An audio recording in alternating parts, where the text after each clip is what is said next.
ನಿನ್ನ ಸಂಸಾರ ಪಾಲನೆ ಪೋಷಣೆಗೆ ಹಗಲು ರಾತ್ರಿ ದುಡಿದಿರಬಹುದು. ಇದರ ಫಲವನ್ನು ನಿಮ್ಮ ಮನೆಯವರಿಂದ ಬಯಸಿದರೆ ನಿನಗೆ ಕಣ್ಣೀರೇ ಗತಿಯಾಗುತ್ತದೆ.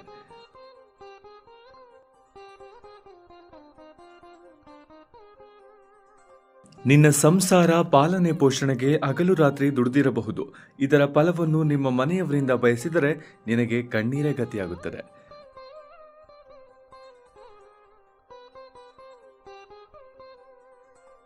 ಸೊಸೆಯಂದಿರನ್ನು ಮಗಳಂತೆ ಗೌರವಿಸು, ಆದರೆ ಅವರು ನಿನ್ನನ್ನು ತಂದೆಯಂತೆ ಗೌರವಿಸಬೇಕೆಂದು ನಿರೀಕ್ಷೆ ಇಟ್ಟುಕೊಳ್ಳಬೇಡ.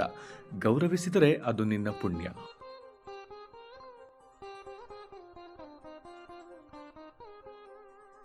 ಸೊಸೆಯಂದಿರನ್ನು ಮಗಳಂತೆ ಗೌರವಿಸು, ಆದರೆ ಅವರು ನಿನ್ನನ್ನು ತಂದೆಯಂತೆ ಗೌರವಿಸಬೇಕೆಂದು ನಿರೀಕ್ಷೆ ಇಟ್ಟುಕೊಳ್ಳಬೇಡ. ಗೌರವಿಸಿದರೆ ಅದು ನಿನ್ನ ಪುಣ್ಯ.